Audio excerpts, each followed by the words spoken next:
Bapak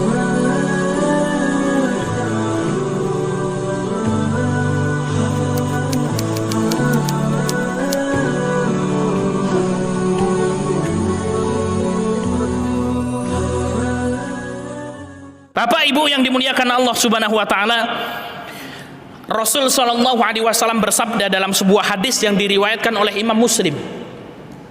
Hadis ini diriwayatkan oleh Umar bin Khattab radhiyallahu anhu, bahwasanya baginda Muhammad sallallahu alaihi wasallam bersabda, "Innallaha yarfa' bihadzal kitabi aqwaman wa yadh'u bihil akharin." Apa kata baginda Muhammad? Ini hadisnya sahih, diriwayatkan oleh Imam Muslim. Innallaha, sesungguhnya Allah Subhanahu wa taala, yarfa'u bihadzal kitab, mengangkat derajat seseorang, memuliakan derajat seseorang bihadzal kitab, dengan Quran ini. Wa yad'u bihil akharin, kemudian Allah Subhanahu wa taala merendahkan derajat seseorang juga dengan Al-Qur'an ini. Artinya apa? Bapak Ibu yang dimuliakan Allah Subhanahu wa taala, tolak ukur kemuliaan seseorang adalah dengan Quran. Jadi kalau kita ingin melihat berapa dekatnya diri kita dengan Allah Subhanahu wa taala, maka lihatlah seberapa dekatnya diri kita dengan Al-Qur'an. Semakin dekat seorang dengan Al-Qur'an, maka semakin dekat dengan Allah Subhanahu wa taala. Semakin jauh seseorang dengan Al-Qur'an, maka semakin jauh dari Allah Subhanahu wa taala. Semakin dekat seorang dengan Al-Qur'an, maka dia semakin mendapatkan kemuliaan.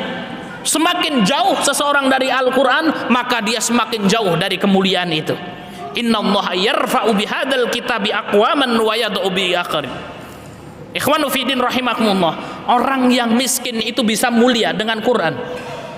Orang yang paras mukanya mungkin tidak ganteng, jelek, itu akan mulia dengan Al-Quran. Bahkan orang yang memiliki kedudukan paling rendah di mata manusia itu bisa mulia dengan Al-Quran. Ada asbabul wurud yang berkaitan dengan hadis ini. Ada sebuah kisah yang berkaitan dengan hadis ini. Suatu hari Umar bin Khattab radhiyallahu anhu, ketika itu Umar bin Khattab itu menjabat sebagai khalifah, sebagai pemimpinnya kaum muslimin, sebagai presidennya kaum muslimin yang berada di Madinah. Nah, suatu hari Umar bin Khattab ini melakukan safar, pergilah beliau ke suatu tempat yang namanya Usfan. Usfan itu suatu daerah yang berada di Jazirah Arab, di luar kota Madinah. Safar Umar bin Khattab di suatu kampung yang namanya Usfan ini, di situ beliau bertemu dengan seorang sahabat yang bernama Nafi' ibnu Haris. Siapa Nafi' ibnu Haris? Nafi' ibnu Haris ini adalah gubernur kota Mekah. Umar ada di Madinah, kemudian gubernur kota Mekah dipimpin oleh Nafi' bin Haris. Kemudian Nafi' bin Haris ketemu sama Umar bin Khattab di kampung yang namanya Usfan. Usfan ini di luar Madinah dan juga di luar kota Mekah. Maka kemudian ketika ketemu kepetruan, kalau orang Jawa bilang, Nafi' loh, kamu kok nang kene iki ngopo kan gitu ya? Ngapain kamu di sini? Ya Amirul Mukminin, saya di sini ada kebutuhan.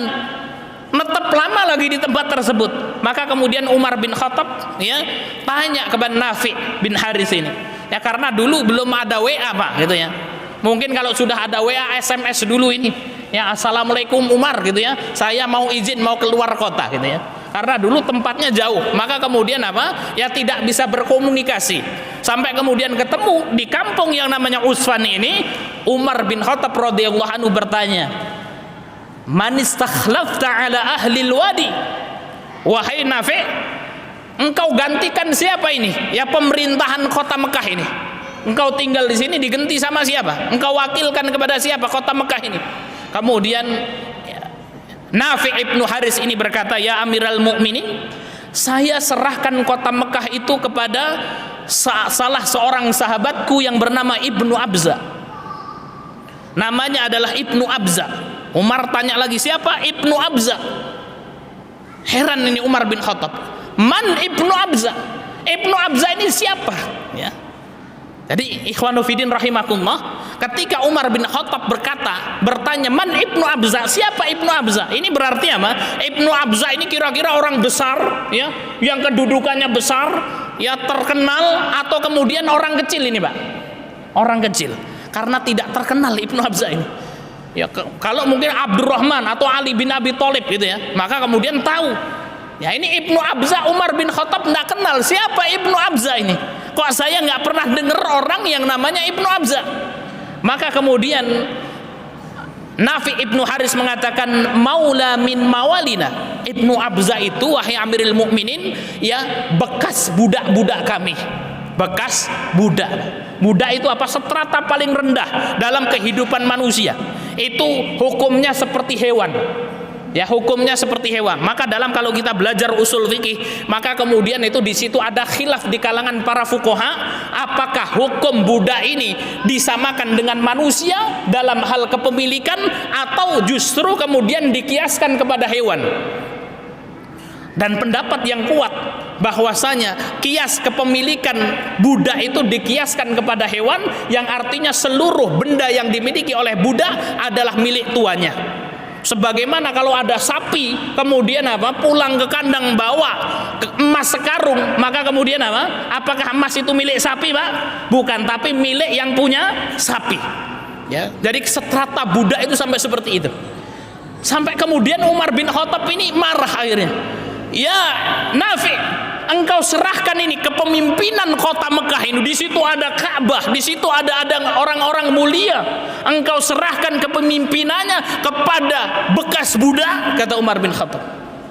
Di situ ada Ka'bah yang dimuliakan oleh seluruh kaum muslimin di seluruh penjuru dunia. Engkau serahkan ini kota Mekah kepada Ibnu Abza ini. Maka kemudian Nafi bin Haris mengatakan, sabar wahai Amirul Mukminin, memang benar Ibnu Abza ini adalah bekas budak, tidak punya kedudukan tinggi di hadapan manusia, stratanya paling rendah dalam kehidupannya.